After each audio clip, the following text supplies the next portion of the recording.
Dengue ಏನು ಸಮಸ್ಯೆ ಉಲ್ಬಣ ಆಗ್ತದೆ, ದಿನೇ ದಿನೇ ಎಲ್ಲ ಕ್ಷೇತ್ರದಲ್ಲಿ ಇವತ್ತು ಹೆಚ್ಚಾಗ್ತದೆ. ಮಾನ್ಯ ಆರೋಗ್ಯ ಸಚಿವರು ಈ ಕ್ಷೇತ್ರವನ್ನು ಪ್ರತಿನಿಧಿಸ್ತಾರೆ, ದಿನೇಶ್ ಗುಂಡೂರಾವ್ ಅವರು. ಹಾಗಾಗಿ ಅವರ ನೇತೃತ್ವದಲ್ಲಿ ಇವತ್ತು ಈ ಒಂದು ಕ್ಷೇತ್ರದಲ್ಲಿ ಜಯ ಕರ್ನಾಟಕ ಸಂಘಟನೆ ಮುಖಾಂತರ ಒಂದು ಜಾಗೃತಿ ಅಭಿಯಾನವನ್ನು ಉದ್ಘಾಟನೆ ಮಾಡಿಸ್ಬೇಕು ಅಂತೇಳಿ ನಾವೆಲ್ಲರೂ ಕಾಯ್ತಾ ಇದ್ದೀವಿ.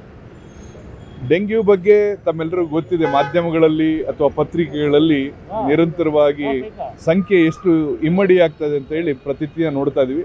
ಜನರು ಆತಂಕಕ್ಕೊಳಗಾಗೋದು ಬೇಡ, ಆದರೆ ಅದರ ಬಗ್ಗೆ ಮುನ್ನೆಚ್ಚರಿಕೆಯನ್ನು ವಹಿಸ್ತಕ್ಕಂಥದ್ದು ನಮ್ಮೆಲ್ಲರ ಜವಾಬ್ದಾರಿ ಅಂತೇಳಿ ಇವತ್ತು ಜಯ ಕರ್ನಾಟಕ ಸಂಘಟನೆಯ ಕಾರ್ಯಕರ್ತರು ಡೆಂಗ್ಯೂ ನಿಯಂತ್ರಣದ ಬಗ್ಗೆ ಕರಪತ್ರವನ್ನು ಮಾಡಿಸುವ ಮುಖಾಂತರ, ಭಿತ್ತಿಪತ್ರಗಳನ್ನು ಹಿಡಿದು ಕರಪತ್ರಗಳನ್ನು ಹಂಚುವ ಮುಖಾಂತರ ಜನಸಾಮಾನ್ಯರಿಗೆ ಇದರ ಬಗ್ಗೆ ಅರಿವು ಮೂಡಿಸುವಂಥ, ಜಾಗೃತಿ ಮೂಡಿಸುವಂಥ ಕೆಲಸವನ್ನು ನಾವು ಮಾಡ್ತಾ ಇದ್ದೀವಿ.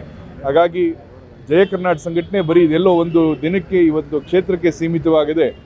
ಇಡೀ ಬೆಂಗಳೂರಿನ 28 ವಿಧಾನಸಭಾ ಕ್ಷೇತ್ರದ ವ್ಯಾಪ್ತಿಯಲ್ಲಿ ಜಯ ಕರ್ನಾಟಕದ ಎಲ್ಲ ವಿಧಾನಸಭಾ ಕ್ಷೇತ್ರದ ಅಧ್ಯಕ್ಷರುಗಳು ಈ ಒಂದು ಅಭಿಯಾನವನ್ನು ಪ್ರಾರಂಭಿಸಿದ್ದಾರೆ. ಇವತ್ತು ಬೆಂಗಳೂರು ಜಿಲ್ಲೆಯ ಎಲ್ಲ ಪದಾಧಿಕಾರಿಗಳು, ವಿಶೇಷವಾಗಿ ನಮ್ಮ ಬೆಂಗಳೂರು ಜಿಲ್ಲೆಯ ಕಾರ್ಯಾಧ್ಯಕ್ಷ ಆಗಿರ್ತಕ್ಕಂಥ ನಟರಾಜ್ ಮತ್ತು ಎಲ್ಲ ಪದಾಧಿಕಾರಿಗಳು ಸೇರಿಕೊಂಡು ಈ ಒಂದು ಜಾಗೃತಿ ಅಭಿಯಾನವನ್ನು ಇವತ್ತು ಅಧಿಕೃತವಾಗಿ ಚಾಲನೆಗೊಳಿಸಿದ್ದಾರೆ.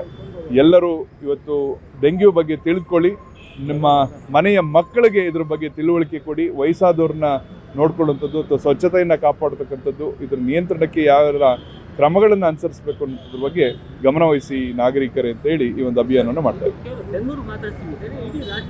ಇಡೀ ನಾಡಿನಾದ್ಯಂತ ಜಯ ಕರ್ನಾಟಕ ಸಂಘಟನೆ ಇದ್ರ ಈಗಾಗಲೇ ಸಂಬಂಧಪಟ್ಟಂಥ ಜಿಲ್ಲೆಯ ಆಡಳಿತ ಅಂದರೆ ಆರೋಗ್ಯಾಧಿಕಾರಿಗಳಿಗೆ ಈಗ ನಾವು ನಮ್ಮ ಮನವಿ ಪತ್ರಗಳನ್ನ ಮುಖಾಂತರ ಅವರಿಗೆ ಗಮನ ಸೆಳೆಯುವಂಥ ಕೆಲಸವನ್ನು ಮಾಡಿದ್ದೇವೆ.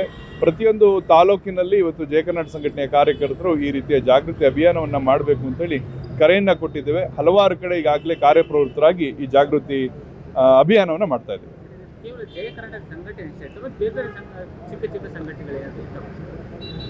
ಜಯ ಕರ್ನಾಟಕ ಸಂಘಟನೆ ರಾಜ್ಯದ 31 ಜಿಲ್ಲೆಗಳಲ್ಲಿ ಇವತ್ತು ಸಂಘಟನೆ ಇದೆ. ಸುಮಾರು 170ಕ್ಕೂ ಹೆಚ್ಚು ತಾಲೂಕುಗಳಲ್ಲಿ ಜಯ ಕರ್ನಾಟಕ ಸಂಘಟನೆ ಕಾರ್ಯಕರ್ತರಿರ್ತಕ್ಕಂಥದ್ದು. ಹಾಗಾಗಿ ನಮ್ಮ ಜೊತೆಯಲ್ಲಿರ್ತಕ್ಕಂಥ ಎಲ್ಲ ಪದಾಧಿಕಾರಿಗಳು ಈ ಅಭಿಯಾನವನ್ನು ಮಾಡಬೇಕು ಅಂತ ಕರೆಯನ್ನು ಕೊಟ್ಟಿದ್ದು. ಈಗಾಗಲೇ ಬಹುತೇಕರು ಕಾರ್ಯಪ್ರವೃತ್ತರಾಗಿದ್ದಾರೆ. ಬೇರೆ ಬೇರೆ ಸಂಘಟನೆಯರು ಈಗ ಅವ್ರದ್ದೇ ಆದಂಥ ದೃಷ್ಟಿಕೋನಗಳು, ಅವ್ರದ್ದೇ ಆದಂಥ ಆಲೋಚನೆಗಳು ಬೇರೆ ಬೇರೆ ಇರ್ತವೆ. ಹಾಗಾಗಿ ನಮ್ಮ ಸಂಘಟನೆ ಈ ಒಂದು ಅಭಿಯಾನವನ್ನು ಬೆಂಬಲಿಸ್ತಾ ಇದ್ದೀವಿ ಮತ್ತು ಇದನ್ನು ಕಾರ್ಯರೂಪಕ್ಕೆ ತರುವಂಥ ಕೆಲಸವನ್ನು ಮಾಡ್ತಾ ಇದ್ದೀವಿ.